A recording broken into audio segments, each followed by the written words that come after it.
The doctor stopped counting and said, "Who prescribed this?" The prescription slip trembled in my hands as I read the numbers again. OxyContin 80 milligrams. Take 1 tablet every 4 hours as needed for pain. That was 180 tablets for a 30-day supply. For a broken wrist. I glanced at the clock above the pharmacy counter, 2:47 p.m. on a Tuesday that had already been too long. Mrs. Chen, the patient waiting at the counter, shifted her weight from foot to foot, her cast-wrapped arm cradled against her chest. She looked uncomfortable, sure, but not like someone who needed enough opioids to knock out a horse. "Is there a problem?" she asked, noticing my hesitation. "Just double-checking something," I said, forcing a smile. "Give me 1 moment." I walked over to my supervising pharmacist, Janet, who was inputting inventory data with the focused intensity of someone trying to leave exactly at closing time. "Hey, can you take a look at this?" Janet barely glanced up from her screen. "What is it, Riley?" "This prescription from Dr. Martinez. The dosage seems..." "Dr. Martinez?" Janet's fingers stopped typing. She finally looked at me, then at the prescription. Her expression shifted from mild annoyance to concern as she read. "Jesus. For a broken wrist?" "That's what I was thinking." Janet pulled up Mrs. Chen's profile on the computer. "Look at this. She's also on Xanax, prescribed by her primary care physician just last week. An Ambien from 3 months ago that she's still picking up regularly." My stomach dropped. The combination of those 3 medications could suppress breathing to dangerous levels. Any first-year pharmacy student would know that. And Dr. Martinez definitely knew that. He'd been practicing for 15 years. "We need to call his office," Janet said, already reaching for the phone. "Good luck with that." The voice belonged to Marcus, another tech who'd been working here 2 years longer than my 18 months. He was restocking the blood pressure medication shelf nearby, close enough to have overheard. "Dar. Martinez doesn't like it when we question his prescriptions." "What do you mean?" I asked. Marcus set down the bottle of lisinopril he was holding. "Remember when Sarah called about that drug interaction last month? The one with the blood thinner and the antibiotic? Dr. Martinez complained to the district manager about pharmacy staff overstepping their bounds. That explained why Sarah had been written up for unprofessional conduct and why she'd been walking on eggshells ever since. I'd wondered about that." Janet was already dialing. We all watched as she waited, then spoke to whoever answered. "Hi, this is Janet Morrison at Westfield Pharmacy. I need to speak with Dr. Martinez about a prescription." "Yes, I'll hold." The hold music was some generic jazz that made the whole situation feel surreal. Mrs. Chen was still waiting at the counter, now checking her phone and glancing at us with growing impatience. After 3 minutes, Janet's posture straightened. "Dr. Martinez? This is Janet at Westfield Pharmacy. I'm calling about Mrs. Chen's prescription." "Yes, I understand you're busy, but the dosage seems excessive for..." "Excuse me?" Even from 3 feet away, I could hear Dr. Martinez's voice rising through the phone, though I couldn't make out the words. Janet's face flushed red. "Sir, I'm just trying to ensure patient safety." "I understand, but pharmacy protocols require..." "Yes, sir." She hung up and stared at the phone for a long moment. "So?" Marcus asked. "Fill it as written," Janet said quietly. "And mind our own business." I stared at Janet in disbelief. "We're actually going to fill this? Riley." Her voice carried a warning tone. Dr. Martinez made it very clear that he doesn't appreciate pharmacy staff questioning his clinical judgment. He also mentioned that he'd be happy to discuss our concerns with corporate if we keep calling. The threat hung in the air like smoke. Corporate meant Mr. Kellerman, our district manager, who cared more about keeping high-volume prescribers happy than about anything else. Dr. Martinez's clinic sent us maybe 40 prescriptions a week. That was serious revenue. "But the drug interactions are noted in the system," Janet interrupted. "We've done our due diligence. The computer will flag it, print the warning labels, and will counsel the patient. That's all we can do." Marcus was nodding along, but I could see the discomfort in his eyes. "Look, Riley, I get it. But Sarah's still on probation because of this exact situation. Dr. Martinez has pull around here." I walked back to Mrs. Chen, my mind racing. The computer system would indeed flag the interaction between the opioids and her other medications, but patients dismissed those warnings all the time. Half of them never even read the paperwork we stapled to their bags. "Sorry for the wait, Mrs. Chen. We're processing this now, but I need to verify your other medications with you." She rattled off the list: Xanax for anxiety, Ambien for sleep, plus a few vitamins and blood pressure medication. When I explained the potential interactions, she looked concerned but not alarmed. "Should I not take them together?" she asked. "You should definitely discuss it with Dr. Martinez at your follow-up appointment," I said carefully. "In the meantime, space them out as much as possible, and never take them with alcohol."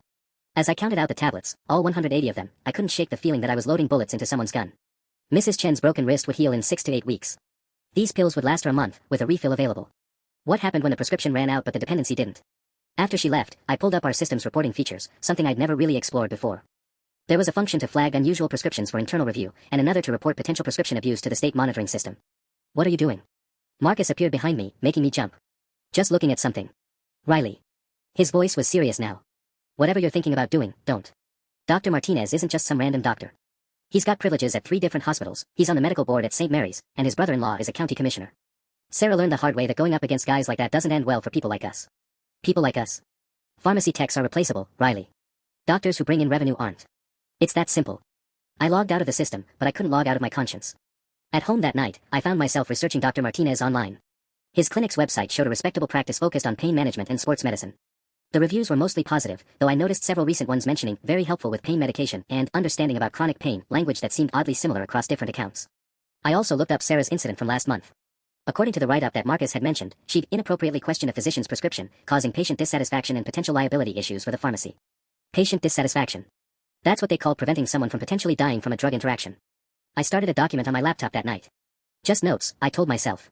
Times, dates, prescription details. Just in case. I had no idea how thick that file would eventually become.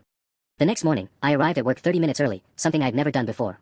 The pharmacy was quiet except for the hum of refrigeration units and the distant sound of the overnight cleaning crew finishing up in the front of the store. I used my key card to access the computer system and pulled up yesterday's prescription reports. Dr. Martinez had called in 6 more prescriptions after Mrs. Chen left. All opioids. All high doses.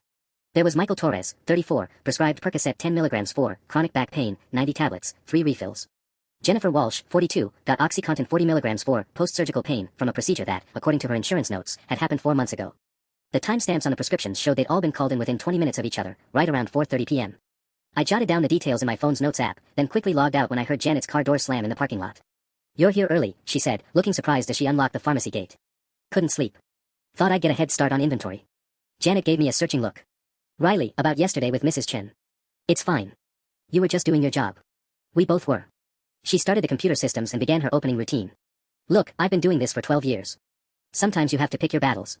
Dr. Martinez isn't someone you want to fight. What if we're not fighting him? What if we're just protecting patients?" Janet's hand stilled on the keyboard. "What exactly are you suggesting?" Before I could answer, Marcus arrived with coffee and a box of donuts from the place across the street. "Morning, ladies. Ready for another thrilling day in paradise?" At 10:15 a.m., right as the morning rush was dying down, my worst fears were confirmed. Jennifer Walsh came in to pick up her OxyContin prescription, and she looked awful. Her hands shook as she signed the electronic pad, and I could see sweat beading on her forehead despite the air conditioning. When she dropped her credit card twice trying to pay, I knew this wasn't just post-surgical pain management. "Mrs. Walsh, how are you feeling today?" I asked as gently as possible. "Better now that I can pick this up." Her voice was tight, strained. Dr. Martinez is the only doctor who actually understands my pain level. After she left, I pulled up her prescription history. Over the past 8 months, she'd filled increasingly stronger opioid prescriptions from Dr. Martinez. The progression was textbook, starting with Vicodin, moving to Percocet, now OxyContin. Each prescription came with notes about inadequate pain control or tolerance to current medication. But here's what made my blood run cold. Jennifer Walsh's insurance claims showed no major surgeries, no significant injuries, no documented chronic conditions that would warrant this level of pain medication. Her primary care physician had prescribed her ibuprofen for occasional headaches and seasonal allergy medication. That was it. At lunch, I drove to the public library and used their computers to research prescription monitoring programs. Every state had one, a database that tracked controlled substance prescriptions to identify potential abuse and overprescribing patterns. The system was supposed to flag when patients received multiple prescriptions from different doctors or when physicians prescribed unusually high amounts. But the system only worked if someone actually looked at the data. I found the reporting portal for our state's medical board. The form was surprisingly straightforward: physician name, license number, specific concerns, supporting documentation. They took anonymous reports seriously, especially when backed up with concrete evidence. When I got back to work, there was a message waiting from Dr. Martinez's office. He wanted to speak with our head pharmacist about streamlining the prescription approval process to avoid unnecessary delays for his patients. Janet was scheduled to take the call at 3 p.m. I made sure I was working nearby when she answered. "Of course, Dr. Martinez, I understand your patient's needs," Janet said, her voice artificially bright. "Yes, we can certainly expedite your prescriptions. No more verification calls unless absolutely necessary. I'll make sure my staff understands." After she hung up, Janet wouldn't meet my eyes. Dr. Martinez's prescriptions are to be filled as written unless there's a genuine emergency level contraindication. No exceptions. And who decides what qualifies as emergency level? I do. Her tone made it clear the conversation was over. That evening, I opened my laptop and created a new folder, Patient Safety Documentation. Inside, I started a spreadsheet with dates, patient names, initials only, prescription details, and concerning patterns. I was no longer just taking notes. I was building a case. Over the next 2 weeks, my documentation folder grew thick with evidence. I'd started arriving early and staying late, using those quiet moments to review prescription patterns and cross-reference patient profiles. What I found made my stomach turn. Dr. Martinez wasn't just overprescribing, he was running what looked like a systematic operation. The same patients came in every month like clockwork: Jennifer Walsh on the 15th, Michael Torres on the 3rd, a woman named Patricia Vance always on Fridays around 4 p.m. They all had the same hollow look in their eyes, the same tremor in their hands, the same desperate relief when they finally got their bottles. But it was the new faces that worried me most. On a Thursday morning, a kid who couldn't have been older than 22 walked up to the counter. Clean cut, nervous, definitely not someone I'd expect to see picking up serious pain medication. "Prescription for David Kim," he said, sliding a paper across the counter. I read it twice. "Oxycodone 30 mg, 120 tablets, for chronic pain management." The kid, David, was shifting his weight, checking his phone, looking anywhere but at me. "David, I need to see your ID," I said. His driver's license confirmed he was 23. I pulled up his profile, no prescription history. Nothing. This was his first time in our system, and Dr. Martinez was starting him on a dose that would knock most people flat. What type of injury are you recovering from? I asked as casually as possible. Back problems, he said quickly. From work. Construction. But his hands were soft, no calluses, no signs of manual labor. And when I asked for his insurance information, he paid cash, $340 without blinking. After David left, I called his number from our system, pretending to follow up about potential side effects. The number was disconnected. That afternoon, I did something I'd never done before. I followed up with one of Dr. Martinez's patients directly. Patricia Vance had left her email address in our system for prescription notifications, and I sent her a carefully worded message asking about her experience with pain management and if she had any concerns about her current treatment plan. Her response came back within an hour. Dr. Martinez saved my life. He's the only doctor who takes my pain seriously. I've tried to see other doctors, but they don't understand. Please don't let anyone take away my medication. The desperation in her message was heartbreaking. But when I looked up her medical history through our insurance portal, Patricia had been seeing Dr. Martinez for chronic pain for over a year. Her previous medical records showed treatment for mild arthritis, something typically managed with over-the-counter medications and physical therapy. Friday brought the worst revelation yet. Around noon, a woman in her 50s approached the counter with 2 prescriptions from Dr. Martinez. Same handwriting, same signature, but issued to 2 different names, Linda Morrison and Patricia Morrison. Are these both for you? I asked. One's for my daughter, she said. She's at work and asked me to pick it up. Both prescriptions were for OxyContin. Both were written for the exact same condition, chronic lower back pain. Both were dated today. I excused myself and walked to the back office, my hands shaking as I called Dr. Martinez's office. Hi, this is Riley at Westfield Pharmacy. I have prescriptions here for Linda and Patricia Morrison, and I just need to verify. Those are legitimate prescriptions, the receptionist interrupted before I could finish. Dr. Martinez examined both patients this morning. Is there a problem? It's just unusual to see family members with identical. I'll let Dr. Martinez know you're questioning his patients again. The line went dead. 20 minutes later, my supervisor Janet pulled me aside. Her expression was grave. Riley, I just got off the phone with Mr. Kellerman from corporate. He received a complaint that you've been harassing Dr. Martinez's patients and questioning legitimate prescriptions. Dr. Martinez is requesting that you not be assigned to fill any of his prescriptions going forward. Janet, there's something seriously wrong here. These prescriptions. Stop. She held up her hand. Riley, I like you. You're a good technician. But you're putting your job at risk, and honestly, you're putting mine at risk too. Dr. Martinez brings in significant business for this location. That weekend, I couldn't stop thinking about David Kim's fake address, Patricia Vance's desperate email, and the Morrison family's identical prescriptions. I spent Sunday afternoon at the library, researching prescription fraud cases and medical board investigations. What I found terrified me. In case after case, the warning signs were the same ones I was documenting. High-dose opioid prescriptions, cash payments, patients with no medical history justifying the medication levels, families receiving identical prescriptions. And in every case, it had taken months or years for authorities to act, usually not until someone got seriously hurt. I printed out the medical board's complaint forms and the DEA's prescription fraud reporting guidelines. Monday morning, I was going to do something that would probably cost me my job. But I couldn't live with the alternative. Monday morning arrived gray and drizzly, matching my mood as I sat in my car in the pharmacy parking lot at 6:45 a.m., staring at the printed forms on my passenger seat. The medical board complaint was filled out in my careful handwriting, backed by 3 pages of documented prescriptions, patient interactions, and concerning patterns. My finger hovered over my phone, ready to submit the electronic version I'd prepared the night before. Then Dr. Martinez's black BMW pulled into the parking lot. I ducked down instinctively, watching through my side mirror as he parked near the pharmacy entrance. He never came here this early. Hell, he never came here at all. His office always called prescriptions in or sent them electronically. Seeing him stride toward the entrance, his expensive suit pristine despite the weather, made my chest tighten with anxiety. I waited until he disappeared inside before grabbing my bag and hurrying through the employee entrance. Janet was already at the counter, and I could hear Dr. Martinez's voice carrying from the consultation area, smooth, authoritative, the kind of voice that commanded respect and got its way. Appreciate your cooperation in this matter, Janet. Some of your staff seem to have forgotten that pharmacy technicians are not clinicians. Marcus caught my eye and shook his head slightly, a clear warning to stay back. I busied myself with the morning inventory checklist, but I could hear every word. Dr. Martinez, I assure you that our staff follows all proper protocols, Janet was saying, though her voice sounded strained. I'm sure they do. However, I've noticed an unusual number of questions about my prescriptions lately. Questions that delay patient care and frankly, waste my time. There was a pause. I'd hate for this to become a larger issue with your corporate office. My hand stilled on the medication bottles I was counting. He was here because of me. Because of my questions about Mrs. Chen, my call about the Morrison prescriptions, probably because his receptionist had told him about my harassment of his patients. I understand completely, Janet replied. I'll make sure there are no further delays. Good. And Janet? I think it would be best if that technician, Riley, perhaps focused on other duties when my patients come in. I wouldn't want any misunderstandings about patient confidentiality or scope of practice. The threat was crystal clear. He wanted me off his prescriptions entirely, which meant I'd lose access to the very evidence I needed to build my case. Worse, it meant his patients would have no one looking out for them at all. After Dr. Martinez left, Janet found me in the back room. Her face was pale, and she looked like she'd aged 5 years in the past 20 minutes. Riley, I need you to be straight with me. Have you been documenting Dr. Martinez's prescriptions? The question hung between us like a loaded gun. I could lie, deny everything, and probably keep my job. Or I could tell the truth and face whatever consequences came next. I've been noting concerning patterns in my personal observations, I said carefully. Janet closed her eyes and rubbed her temples. Jesus, Riley. Do you have any idea what you've done? Dr. Martinez doesn't just have influence at hospitals, his golf buddies include half the medical board, the district attorney, and at least 2 city council members. When people like that want to make problems disappear, they have ways. Janet, I've seen the prescription patterns. The cash payments, the fake addresses, the family members getting identical scripts. This isn't about questioning his authority, this is about patient safety. Patient safety. Janet's voice rose, then she caught herself and lowered it to a harsh whisper. What about our safety? What about keeping this pharmacy open? Dr. Martinez could have us shut down for a dozen different violations if he wanted to dig deep enough. Every pharmacy has gray areas, Riley. Everyone cuts corners sometimes. Before I could respond, Marcus appeared in the doorway. Ladies? We've got a situation out front. We followed him to the counter, where I saw a sight that made my blood run cold. Patricia Vance was there, but she wasn't alone. She was with David Kim, the young guy with the soft hands and the fake address. They were standing close together, talking in low voices, and when Patricia saw me approaching, she grabbed David's arm and steered him toward the door. Wait, I called out. Did you need help with something? Patricia turned back, and for a moment, I saw something flicker in her eyes, fear, maybe, or guilt. No, we're fine. Just checking on a prescription timing. After they left, I pulled up both their profiles on the computer. Patricia's next refill wasn't due for 8 days. David's wasn't due for 12.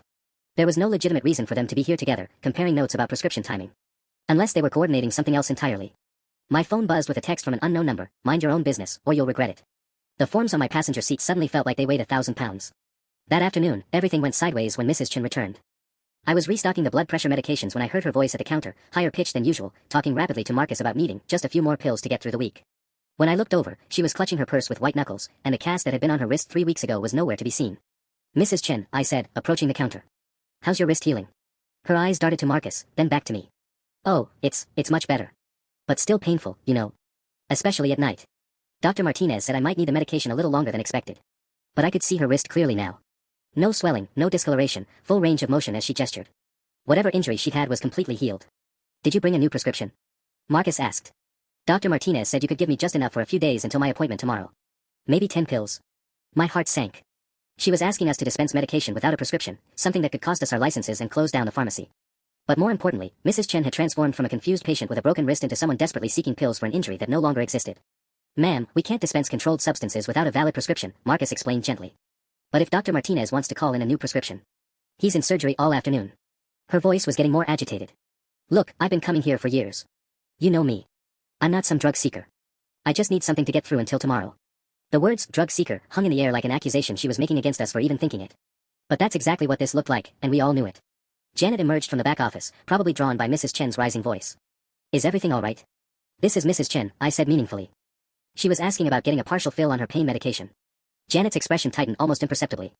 She knew exactly who Mrs. Chen was, the patient whose prescription had started my whole investigation 3 weeks ago. Mrs. Chen, I'm sorry, but pharmacy regulations don't allow us to dispense opioids without a current prescription. However, if you're experiencing severe pain, you might consider going to the urgent care center. They can evaluate your condition and prescribe appropriate treatment. Urgent care doctors don't understand chronic pain, Mrs. Chen snapped, using almost the exact same language I'd seen in Patricia Vance's email. Dr. Martinez is the only one who actually listens to his patients. After she left, visibly frustrated, Janet pulled me aside again. This was becoming a disturbing pattern. Riley, I want you to document that interaction exactly as it happened, she said quietly. Time, date, what she requested, what we told her. You want me to document it? Mrs. Chen just asked us to dispense controlled substances without a prescription. If she complains to Dr. Martinez that we refuse to help her, I want a record of exactly what happened. Janet's expression was grim. Because something tells me this isn't over. She was right. At 4:17 p.m., my phone rang. The caller ID showed Dr. Martinez's office. This is Riley. This is Dr. Martinez. His voice was cold, clipped. I understand you refused to help one of my patients today. Sir, Mrs. Chen asked us to dispense medication without a prescription. We explained that we needed. Mrs. Chen is a chronic pain patient who has been stable on her current regimen for months. She called me in tears because your staff made her feel like a criminal. Dr. Martinez, we're happy to fill any valid prescription, but nothing. I want to speak with your supervising pharmacist immediately. Janet took the call in the back office with the door closed. Through the thin walls, I could hear Dr. Martinez's voice getting louder, though I couldn't make out specific words. The call lasted 12 minutes. When Janet came out, she looked like she'd been through a blender. What did he say? Marcus asked. He's filing a formal complaint with our corporate office about inadequate patient care. He's also requesting a meeting with our district manager to discuss whether this location is meeting the community's healthcare needs. My stomach dropped. Janet, I'm sorry. I was just following protocol. I know you were. She sat down heavily on the stool behind the counter. But Riley, Dr. Martinez made something very clear. He's not just going after you anymore. He's going after all of us. The next morning, I found out what Dr. Martinez meant by going after all of us. I arrived at 8 a.m. to find Janet's car already in the parking lot, along with a white sedan I didn't recognize. Through the pharmacy windows, I could see Janet talking with a man in a suit, definitely not a customer.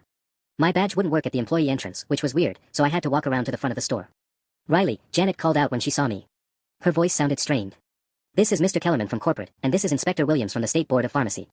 My mouth went dry. Inspector Williams was a thin man with sharp eyes who looked like he'd rather be anywhere else. Mr. Kellerman I'd only seen twice before, once when I was hired, and once during last year's corporate visit when everything had to be perfect. "Ms. Torres," Inspector Williams said, consulting a tablet. "I understand you've been involved in some disputes regarding prescription verification procedures." "I've been following standard protocols for patient safety," I replied carefully. "According to the complaint we received, you've been harassing patients, making unauthorized calls to physicians, and overstepping your authority as a pharmacy technician." His tone was neutral, but the words hit like punches. Mr. Kellerman stepped forward. "Riley, Dr. Martinez has expressed serious concerns about the level of service at this location. He's indicated that his patients have been subjected to inappropriate questioning and unnecessary delays in receiving their prescribed medications. Sir, when I see potential drug interactions or unusual dosing patterns, I'm required to." "You're required to follow the pharmacist's direction," Inspector Williams interrupted. "Are you claiming that Janet didn't approve these prescriptions?" I glanced at Janet, who was staring at the floor. The trap was perfect. If I said Janet approved everything, then there was no protocol violation. If I said she didn't, I'd be admitting to practicing pharmacy without a license. "Janet approved all the prescriptions," I said quietly. "Then what exactly is the problem?" Mr. Kellerman asked. "Dr. Martinez has provided documentation of multiple instances where you've questioned legitimate prescriptions, delayed patient care, and made his patients feel unwelcome." Inspector Williams was tapping on his tablet. "I see here that you called Dr. Martinez's office yesterday regarding a patient request, despite being told by your supervisor that such calls were unnecessary. Mrs. Chen asked us to dispense controlled substances without a prescription." I thought. "You thought wrong." Mr. Kellerman's voice was sharp. Dr. Martinez explained that Mrs. Chen has been his patient for over a year, and her request was perfectly reasonable. Instead of showing professional courtesy, you treated a chronic pain patient like a drug seeker. The way he said, drug seeker, made it sound like the worst kind of accusation. But Mrs. Chen's cast was off, her wrist was fine, and she was asking for pills she didn't need. How was I the bad guy here? Inspector Williams closed his tablet. "Ms. Torres, I'm issuing you a formal written warning for exceeding your scope of practice as a pharmacy technician. Any further complaints will result in suspension or revocation of your technician license." "And Riley," Mr. Kellerman added, "you're being transferred to our East Side location, effective immediately. Janet will handle all prescriptions from Dr. Martinez's practice going forward." After they left, Janet and I stood in the empty pharmacy, surrounded by the morning stillness that used to feel peaceful but now felt ominous. "Janet, you know what I was seeing was real." She finally looked at me, and her eyes were red. "Riley, it doesn't matter what's real anymore. Dr. Martinez has turned this into a war we can't win. What about the patients? What about Mrs. Chen, and Patricia Vance, and that kid David Kim? What about them? They're getting their medications legally prescribed by a licensed physician. End of story." But as I cleaned out my work locker, I noticed something that made my blood run cold. The schedule on Janet's desk showed that Marcus was being transferred to a location across town. By next week, everyone who had witnessed the concerning prescription patterns would be gone. Dr. Martinez wasn't just silencing me. He was cleaning house. The East Side location was a punishment disguised as a transfer. Smaller, understaffed, and located in a strip mall between a check-cashing place and a discount tire shop, it felt like pharmacy purgatory. My new supervisor, Bob Hendricks, was a 60-year-old pharmacist who'd clearly given up on caring about anything beyond his retirement countdown. "Keep your head down, fill the scripts, don't make waves," he told me on my first day. "I heard you had some trouble at Westfield. Whatever crusade you were on, leave it there." But Dr. Martinez's reach extended even here. On my third day, I was restocking the diabetes medications when I overheard Bob on the phone with someone from corporate. "Yes, I understand she's on probation." No problem so far." "Of course, I'll keep an eye on things." When he hung up, Bob found me in aisle 3. "Riley, just so we're clear, any concerns about prescriptions go through me first. No direct calls to doctors, no questioning patients. Everything by the book." I nodded, but my mind was racing. They'd essentially neutered me, made sure I couldn't interfere with whatever Dr. Martinez was running. But they'd made one critical mistake, they assumed I'd given up. That evening, I drove back to my old neighborhood and parked across the street from Westfield Pharmacy. At 6:15 p.m., I watched Patricia Vance emerge with her monthly pickup, followed 10 minutes later by Michael Torres. Same routine, same hollow expressions, same desperate relief clutching their prescription bags. From my car, I called the state's prescription monitoring program using the anonymous tip line I'd found during my library research weeks ago. "I'd like to report concerns about potential prescription fraud," I told the woman who answered. "What type of concerns?" "A physician who appears to be overprescribing opioids to patients without legitimate medical need. I have documentation of multiple concerning patterns." "Are you a healthcare provider?" "I'm a licensed pharmacy technician." There was a pause. "Sir, I'm showing that a complaint has already been filed regarding this situation. The investigation found no evidence of improper prescribing practices." My heart sank. "When was this investigation conducted?" "Last week." The complaint was dismissed after the prescribing physician provided adequate documentation of patient medical necessity. Dr. Martinez had gotten there first. Somehow, he'd known about my documentation and had preemptively filed his own report, probably painting me as a disgruntled employee making false accusations. He'd turned my evidence against me before I could even present it. The next morning at Eastside, I was processing insurance claims when a familiar name appeared on my screen, David Kim. He transferred his prescription to our location, which made no sense unless he was following me specifically. The prescription was identical to his first one, oxycodone 30 milligrams, 120 tablets, cash payment. When David arrived to pick it up, I studied his face carefully. He looked worse than before, thinner, with dark circles under his eyes and a nervous tic that made him constantly check over his shoulder. "How's your back doing, David?" I asked while counting out the pills. "Better. Much better, actually." But his hands were shaking as he signed the electronic pad. "That's great to hear. Are you still working construction?" His eyes flicked up to mine, and for a moment, I saw panic. "Yeah. Construction. It's hard work." "Which company?" "My brother-in-law does electrical work around town. Maybe he knows your crew." David grabbed his prescription bag and practically ran out of the store without answering. I immediately pulled up his new patient profile. The address he'd given was different from his original one at Westfield, this time, an apartment complex in a college district. But when I Google Street viewed the address, the building numbers didn't match. He'd given us another fake address. That afternoon, I made a decision that would change everything. I drove to the college district and found the apartment complex David had listed. Building 247 Maple Court didn't exist, but 247 Maple Avenue did, a rundown complex with a management office in the front unit. "Excuse me," I said to the manager, a woman in her 50s who looked like she'd seen everything twice. "I'm trying to reach one of your tenants, David Kim. There's an issue with his prescription delivery." She consulted a thick binder. "No David Kim. Never had one." "What about Patricia Vance or Michael Torres?" Torres, yeah, Michael Torres was here, but he got evicted 3 months ago. Drug problem. Left owing 2 months' rent." The pieces clicked into place with terrifying clarity. Dr. Martinez wasn't just overprescribing to legitimate patients who developed dependencies. He was running prescriptions for people who were selling the pills, using fake addresses to avoid detection. Michael Torres had probably been evicted because he'd lost his housing when his illegal income dried up. I was documenting a pill mill, and Dr. Martinez had just made sure I couldn't do anything about it through official channels. But there was one channel he hadn't thought to block yet. That night, I sat in my apartment with my laptop open, staring at a website I'd never thought I'd need, the FBI's Internet Crime Complaint Center. Their healthcare fraud division had a section specifically for prescription drug schemes, and unlike the state medical board, they weren't part of Dr. Martinez's local network. My phone rang at 11:47 p.m. Unknown number. "Hello." Silence, then a hang-up. It rang again 2 minutes later. Same thing. The third time, I didn't answer.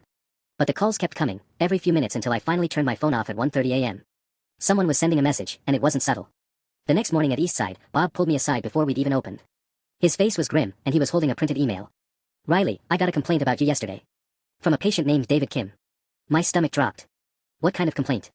"He says you interrogated him about personal information, made him uncomfortable, asked inappropriate questions about his work and housing situation." Bob's eyes narrowed. "He also mentioned that you seemed to know details about his prescription history that made him feel like his privacy was being violated." "Bob, I just asked how his back was healing. Basic customer service. Customer service doesn't include asking about their employer or following up on their address information." He set the email down on the counter between us. "David Kim called corporate directly. They're taking this very seriously, especially given your history at Westfield." I scanned the email quickly. David's complaint was detailed, specific, and written in language that sounded far too polished for someone who'd panicked when I asked about construction work. Someone had helped him write this, coached him on exactly what to say. "There's more," Bob continued. "Corporate is implementing a new policy, effective immediately. All pharmacy staff are required to report any attempt by employees to collect unauthorized patient information, question prescription legitimacy without cause, or contact patients outside normal business procedures." The policy was clearly written with me in mind. They were turning my coworkers into informants, making sure I couldn't investigate anything without it getting back to corporate, and presumably to Dr. Martinez. "Bob, what if I see something genuinely dangerous? A real drug interaction or..."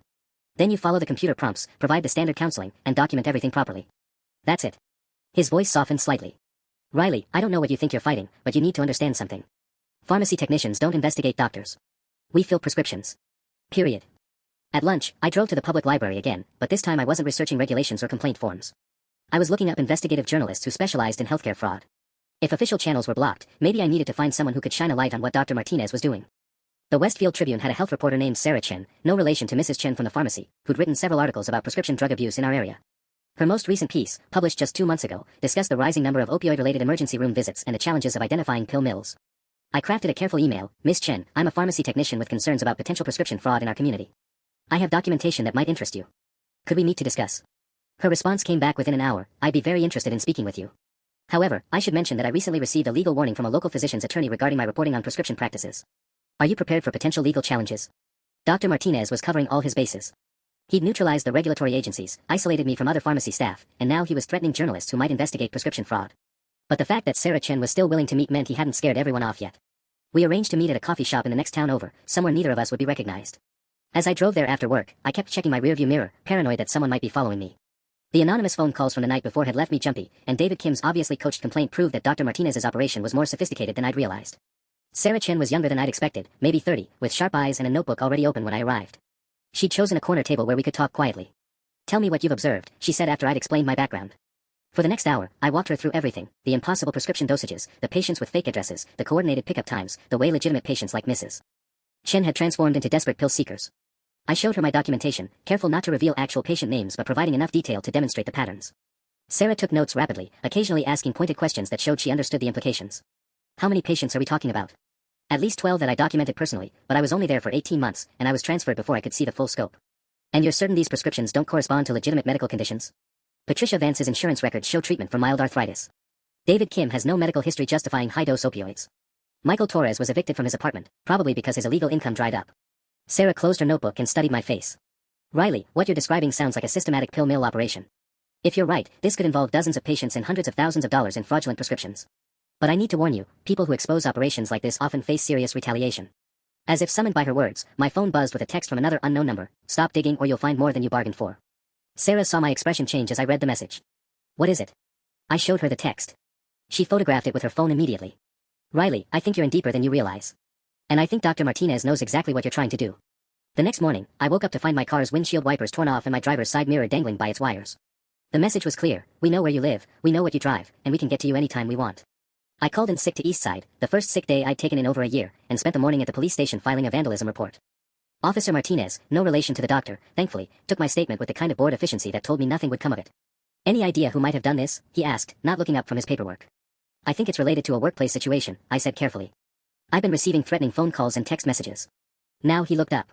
What kind of workplace situation? I hesitated. How do you explain to a cop that you're being intimidated for trying to expose a pill mill without sounding paranoid? There's a doctor who's been prescribing unusually high amounts of pain medication, and I've been documenting concerning patterns. Since I started asking questions, I've been getting anonymous threats. Officer Martinez set down his pen. Are you accusing a physician of prescription fraud? I'm saying I've observed troubling patterns that warrant investigation. And you've reported this through proper channels. I tried. The state medical board dismissed the complaint after the doctor provided his own documentation. Officer Martinez's expression shifted from bored to skeptical. So the medical board investigated and found no wrongdoing, but you think you know better? I could see how this looked from his perspective, a pharmacy technician with a grudge against a respected doctor, making wild accusations after being disciplined at work. Officer, I have documentation of patients using fake addresses, receiving identical prescriptions, paying cash for medications they don't need. Ma'am, unless you have evidence of an actual crime, this sounds like a civil matter between you and your former employer. We'll file the vandalism report, but I'd suggest you consider whether continuing this investigation is worth the personal cost. As I left the police station, my phone rang. Sarah Chen. Riley, we need to meet immediately. I've been digging into Dr. Martinez's background, and you're not going to believe what I found. An hour later, we sat in the same coffee shop, but this time Sarah's notebook was filled with information that made my stomach churn. Dr. Martinez isn't just running a pill mill in our town, she said, her voice low and urgent. I found similar complaints filed against him in 2 other states over the past 8 years. Each time, the complaints were dismissed after he provided adequate documentation to medical boards. How is that possible? Because he's smart. He doesn't just write random prescriptions, he creates entire medical narratives for his patients. Fake injury reports, manufactured chronic pain conditions, fabricated treatment histories. By the time anyone questions the prescriptions, he has a thick file of documentation that makes everything look legitimate. Sarah slid a printed page across the table. This is from Nevada, where he practiced before coming here. A pharmacy technician named Jennifer Walsh filed complaints about excessive opioid prescribing. My blood turned to ice. Jennifer Walsh. That's the name of one of his patients here, the woman with the supposed post-surgical pain. The same Jennifer Walsh from Nevada died of an opioid overdose 6 months after filing her complaint. But here's the really sick part: before she died, she recanted her accusations and wrote a letter to the medical board praising Dr. Martinez's compassionate care. The coffee in my mouth tasted like ash. She became one of his patients. Exactly. He turned his accuser into an addict, then used her gratitude as evidence of his good character. And now he's using her identity here, probably for someone else entirely. I thought about the Jennifer Walsh I'd seen at Westfield, thin, shaky, desperate. Sarah, the woman using that name here matches the physical description, but she's clearly not dead. Which means someone else is using a dead woman's identity to get prescriptions. That's identity theft and prescription fraud on top of everything else. My hands were trembling as I reached for my phone. We need to call the FBI. This is way beyond local medical board jurisdiction. But Sarah grabbed my wrist. Riley, look behind you. Don't turn around quickly. I casually glanced over my shoulder and felt my heart stop. David Kim was sitting at a table near the entrance, supposedly reading a newspaper but clearly watching us. When our eyes met, he folded the paper and walked out. How long has he been there? I whispered. He came in about 10 minutes after you arrived. He's been photographing us with his phone. We gathered our things quickly and left through the back exit, but the damage was done. Dr. Martinez now knew I was working with a journalist, and he knew exactly how much information I'd shared. That evening, Sarah called me with news that confirmed my worst fears. Riley, I just got off the phone with my editor. Someone called the Tribune today claiming to be your supervisor at Eastside Pharmacy. They said you've been suspended for violating patient privacy laws and that any information you provided should be considered unreliable. But I haven't been suspended. I know. I called Eastside to verify. But Riley, whoever made that call knew specific details about your employment history, your transfer from Westfield, even the formal warning you received from the state inspector. Dr. Martinez wasn't just discrediting me anymore. He was systematically destroying my credibility before I could expose him, using inside information that should have been confidential. There's something else, Sarah continued. I tried to contact the families of some of the patients you mentioned. Patricia Vance's phone number is disconnected, and the address she gave Westfield doesn't exist. Michael Torres's last known address was that apartment complex where he was evicted, and the manager said he left with 2 other people who matched your descriptions of Patricia and David. They're all working together. It looks that way. Riley, I think you've stumbled onto something much bigger than a simple pill mill. This looks like an organized operation involving multiple fake identities, coordinated prescriptions, and possibly interstate fraud. As she spoke, I realized that my vandalized car wasn't just intimidation, it was a warning that Dr. Martinez knew exactly where to find me, anytime he wanted. And tomorrow, I still had to show up at Eastside and pretend everything was normal. The next morning at Eastside, I tried to act normal while my world crumbled around me. Bob was at the counter when I arrived, but he barely acknowledged my greeting. The atmosphere felt different, charged with intention I couldn't quite place. At 10:30 a.m., everything became clear. Riley, I need you in the office, Bob said, his voice carefully neutral. Sitting behind his desk was a woman in a navy suit I'd never seen before, along with someone I recognized with a sinking heart, Mr. Kellerman from corporate. Ms. Torres, the woman said, extending her hand. I'm Linda Vasquez from Human Resources. We need to discuss some concerning reports we've received. My mouth went dry. What kind of reports? Mr. Kellerman opened a folder that seemed impossibly thick for someone who'd only been at Eastside for a week. We have documentation that you've been accessing patient records outside your assigned duties, photographing confidential information, and sharing patient data with unauthorized third parties. That's not true. I've never photographed. We have witnesses, Linda interrupted smoothly. A patient reported seeing you taking pictures of prescription bottles with your phone. Another reported that you asked inappropriate questions about their personal finances and living arrangements. David Kim. He'd been more thorough than I'd realized, probably documenting everything I said to build his case. Additionally, Mr. Kellerman continued, we've received reports that you've been meeting with media representatives to discuss confidential patient information. This constitutes a serious HIPAA violation. Sarah Chen. Somehow they knew about our meeting, probably thanks to David's surveillance at the coffee shop. Linda leaned forward, her expression almost sympathetic. Riley, these are career-ending allegations. However, Dr. Martinez has specifically requested that we handle this matter quietly, out of respect for your previous good work record. The offer was implicit but clear, resign quietly, and they wouldn't press charges or report me to the state licensing board. Fight back, and they'd destroy me completely. I need time to think about this, I said. Of course. Take the rest of the day. We'll need your decision by tomorrow morning. As I cleaned out my locker for the second time in 2 weeks, Bob approached me in the break room. He glanced around nervously before speaking. Riley, I don't know what's really going on here, but I've been doing this for 30 years, and I've never seen corporate move this fast on anything. Whatever you're mixed up in, it's got some powerful people very worried. Bob, what if I told you I had evidence of a doctor running a pill mill? Fake patients, fraudulent prescriptions, identity theft. He was quiet for a long moment. I'd tell you that pharmacy techs who try to take down doctors usually end up destroyed, even when they're right. Especially when they're right.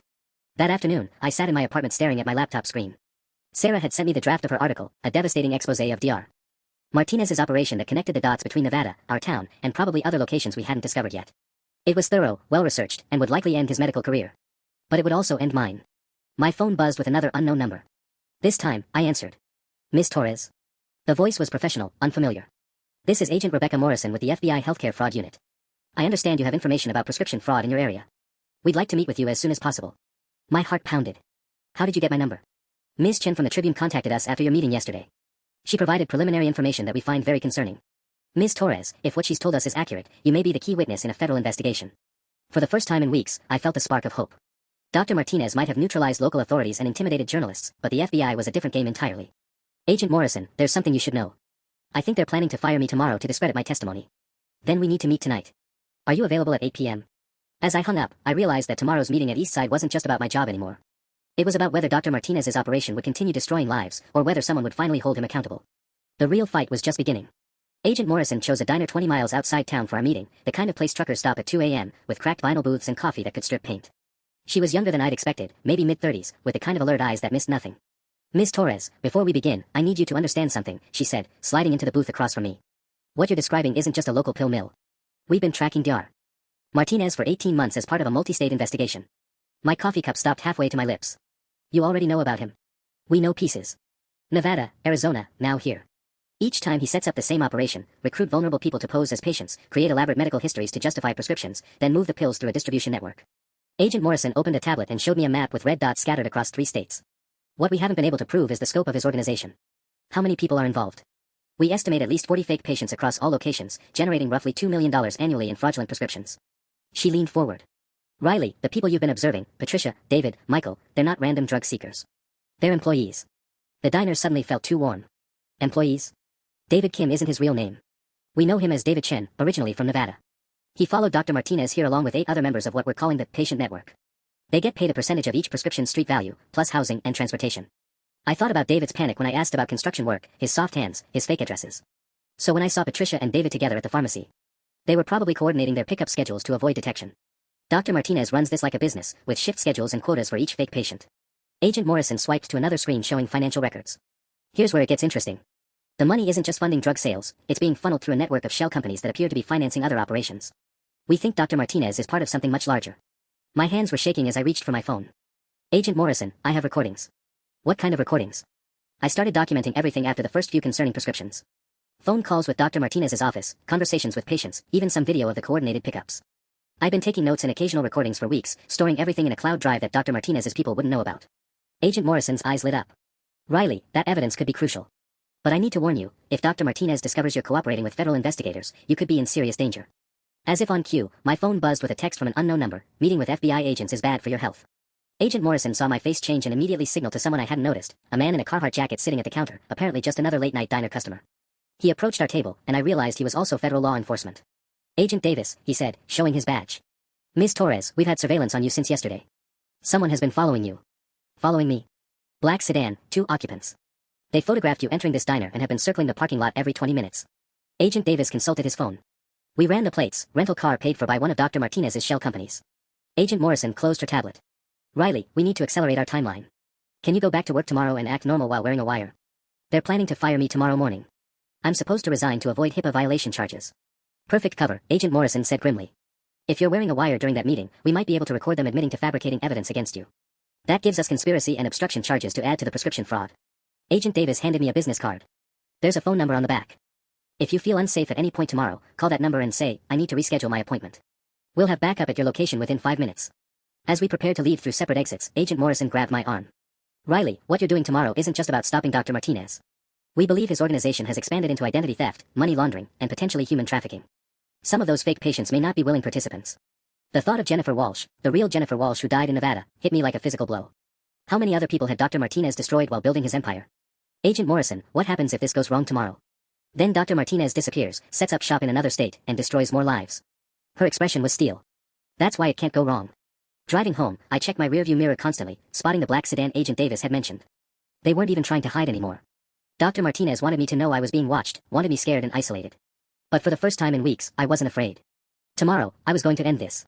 At 6:47 a.m., I sat in the East Side Pharmacy parking lot with Agent Morrison's wire taped to my ribs, watching the black sedan that had followed me from my apartment. The occupants weren't even pretending to hide anymore. One was openly photographing me through his passenger window while talking on his phone. My hands trembled as I tested the recording device one final time. The plan was simple, get them to admit they'd fabricated evidence against me, document any threats, and try to get Bob or Mr. Kellerman to reveal how much they knew about Dr. Martinez's operation. Riley, can you hear me? Agent Morrison's voice came through the nearly invisible earpiece they'd given me. I coughed once, our signal for yes. Remember, we need them to be specific about the fake evidence. Try to get them to explain exactly what David Kim told them and when. Bob was already inside when I entered through the employee entrance. His face was grim, and he barely looked up from the computer where he was reviewing overnight inventory reports. How are you holding up? He asked quietly. Honestly, I'm terrified. It wasn't hard to sound genuine. Bob, can I ask you something? Do you really believe I violated patient privacy? He was quiet for a long moment, then glanced toward his office door. Riley, in 30 years of pharmacy work, I've seen a lot of things. Most of the time, when corporate gets involved this quickly, it means someone with serious influence wants a problem to disappear. What kind of problem? The kind that threatens important business relationships. Bob's voice dropped even lower. Dr. Martinez's clinic accounts for 12% of our total prescription volume. Corporate doesn't want to lose that revenue. At exactly 9 a.m., Mr. Kellerman arrived with Linda Vasquez and someone new, a man in an expensive suit who introduced himself as Dr. Martinez's attorney, James Morrison. Ms. Torres, Attorney Morrison said, settling into Bob's office chair like he owned the place, I represent Dr. Martinez in this matter. My client is concerned about the defamatory statements you've been making regarding his medical practice. I forced myself to stay calm. I haven't made any defamatory statements. I've only documented concerning prescription patterns. According to our investigation, you've been telling people that Dr. Martinez runs a pill mill, that his patients use fake identities, and that he's involved in prescription fraud. Morrison opened a legal folder. These accusations are not only false, they constitute libel and professional defamation. Mr. Kellerman cleared his throat. Riley, we have witness statements from multiple patients confirming that you questioned their legitimacy, demanded proof of their medical conditions, and made them feel like criminals for seeking pain relief. Witness statements from David Kim and Patricia Vance. Linda Vasquez consulted her tablet. Among others, yes. David Kim provided a particularly detailed account of your harassment, including your attempts to verify his employment and housing information. What did he tell you exactly? I asked, hoping the wire was picking up every word. Attorney Morrison smiled coldly. Mr. Kim explained that you became suspicious when he paid cash for his prescription, demanded details about his construction work, and even tried to contact his supposed employer. When he couldn't provide satisfactory answers to your interrogation, you began following up on his personal information. Following up how? You called the apartment complex he listed as his address, asking questions about his tenancy. That's stalking behavior, Ms. Torres. My heart pounded, but I pressed forward. What if I told you that David Kim's address doesn't exist? That Patricia Vance's phone number is disconnected? That these people are using false identities? The room went dead silent. Attorney Morrison and Mr. Kellerman exchanged a look that told me everything I needed to know. They were both in on it. Ms. Torres, Attorney Morrison said finally, you're making very serious accusations without evidence. Dr. Martinez has provided complete medical documentation for all his patients, including Mr. Kim and Ms. Vance. Their treatment is entirely legitimate. Then why won't the state medical board investigate? Because they already did, Linda Vasquez interjected smoothly. And they found Dr. Martinez's practices to be completely appropriate. You're the only person who sees a problem where none exists. Bob, who had been silent throughout the meeting, suddenly spoke up. What about the Nevada complaints? Everyone turned to stare at him. Attorney Morrison's face darkened. What Nevada complaints? I asked. Nothing relevant to this discussion, Morrison said quickly. But Bob was looking at me with something like recognition in his eyes. Bob, I said carefully, what do you know about Nevada? Before he could answer, my phone rang. The caller ID showed Agent Morrison's number. My phone kept ringing as Attorney Morrison's face grew darker with each tone. Bob was staring at me with dawning recognition, and I could practically feel the tension crackling through the recording device taped to my ribs. Answer it, Morrison commanded, his polite facade finally slipping. Put it on speaker. My hands shook as I accepted the call and hit the speaker button, praying Agent Morrison would understand the situation. Riley Torres. The voice was different, not Agent Morrison, but someone else entirely. Yes, this is Riley. This is Detective Sarah Kim with the Nevada State Police. I'm calling about a complaint you filed regarding prescription fraud involving Dr. Eduardo Martinez. The blood drained from Attorney Morrison's face. Mr. Kellerman's tablet clattered to the floor. Even Linda Vasquez looked genuinely shocked. I didn't file any complaint in Nevada, I said truthfully. Ma'am, we have documentation that a complaint was submitted using your name and contact information 3 days ago. The complaint alleges that Dr. Martinez has been operating fraudulent prescription schemes across multiple states using a network of fake patients. Attorney Morrison lunged for my phone, but Bob surprised everyone by blocking him. Let her finish the call. Detective Kim, someone used my name without permission. But I do have information about Dr. Martinez's operations here. Ma'am, I need to inform you that Dr. Martinez fled Nevada yesterday after federal agents raided his former clinic. We found evidence of an extensive fraud network involving at least 23 fake patient identities. The room erupted. Attorney Morrison was shouting about illegal searches, Mr. Kellerman was frantically typing on his phone, and Linda Vasquez was demanding to know who had accessed confidential personnel files. But Bob was looking at me with something like admiration. Riley, how long have you known? Known what? That they were all in on it. He gestured toward Morrison and Kellerman. Corporate knew exactly what Dr. Martinez was doing. They've been getting kickbacks for every fraudulent prescription we filled. Mr. Kellerman's face went white. Bob, you don't know what you're talking about. $47,000. Bob's voice was steady, determined. That's how much our location received in performance bonuses last quarter, tied directly to Dr. Martinez's prescription volume. I've been doing the books for this place for 8 years, and I know what a kickback looks like. Attorney Morrison stood abruptly. This conversation is over. Ms. Torres, you have 30 seconds to resign before we file criminal charges. What criminal charges? The voice came from the doorway, where Agent Morrison stood with her badge clearly visible. Behind her were 2 more agents I recognized from last night. Federal agents, Morrison announced. You're under arrest for conspiracy to commit healthcare fraud, money laundering, and obstruction of justice. What happened next was chaos. Morrison tried to run and got tackled in the pharmacy aisles, knocking over a display of vitamins. Mr. Kellerman started shredding documents before Agent Davis stopped him. Linda Vasquez just sat in stunned silence, repeating, I didn't know about Nevada, over and over. Bob walked calmly to his computer and started printing financial records. Agent Morrison, you're going to want copies of our payment records. Every kickback, every suspicious bonus, every time corporate told us to expedite Dr. Martinez's prescriptions. As the agents handcuffed Morrison and Kellerman, Agent Morrison approached me. Riley, the wire worked perfectly. We got everything, the admission about fabricated evidence, the confirmation of financial incentives, even Morrison's threat to file false criminal charges. What about Dr. Martinez? In custody as of 20 minutes ago. We raided his clinic, his home, and 3 storage facilities where they were stockpiling pills. She smiled grimly. Your documentation was the key that unlocked everything. Without your initial reports, we never would have connected Nevada to Arizona to here. Through the pharmacy windows, I could see the black sedan that had been following me. Federal agents were arresting both occupants, David Kim and someone I didn't recognize. Bob handed Agent Morrison a stack of printed financial reports. There's something else you should know. This isn't just about our location. Corporate has been running the same kickback scheme with at least 6 other pharmacies in the region. As I finally removed the wire from under my shirt, I realized that what had started with one suspicious prescription for Mrs. Chen had uncovered a network spanning multiple states, involving dozens of fake patients and corrupting entire pharmacy chains. The real question was, how many other Dr. Martinez's were still out there, and how many other Riley Torreses would be brave enough to speak up? 6 months later, I stood in a federal courthouse in Phoenix, watching Dr. Eduardo Martinez in an orange jumpsuit as the judge read his sentence. 23 years in federal prison for conspiracy to distribute controlled substances, healthcare fraud, money laundering, and running a continuing criminal enterprise. No chance of parole for 15 years. Your Honor, the judge continued, this case represents one of the most sophisticated prescription fraud schemes we've seen in this district. The defendant exploited vulnerable individuals, corrupted healthcare systems, and destroyed lives for profit. In the gallery behind me sat 17 former patients who had testified against Martinez. David Kim, whose real name was David Chin, had received immunity in exchange for detailing how Martinez recruited homeless individuals and drug users to pose as patients, promising them housing and steady income. Patricia Vance turned out to be Maria Santos, a woman from Nevada who'd been fleeing an abusive relationship when Martinez's recruiters found her at a homeless shelter. The real Jennifer Walsh's sister was there too, tears streaming down her face as the judge acknowledged how Martinez had stolen her dead sister's identity for his scheme. Mr. Kellerman got 7 years for conspiracy and money laundering. Attorney Morrison received 12 years for obstruction of justice and racketeering.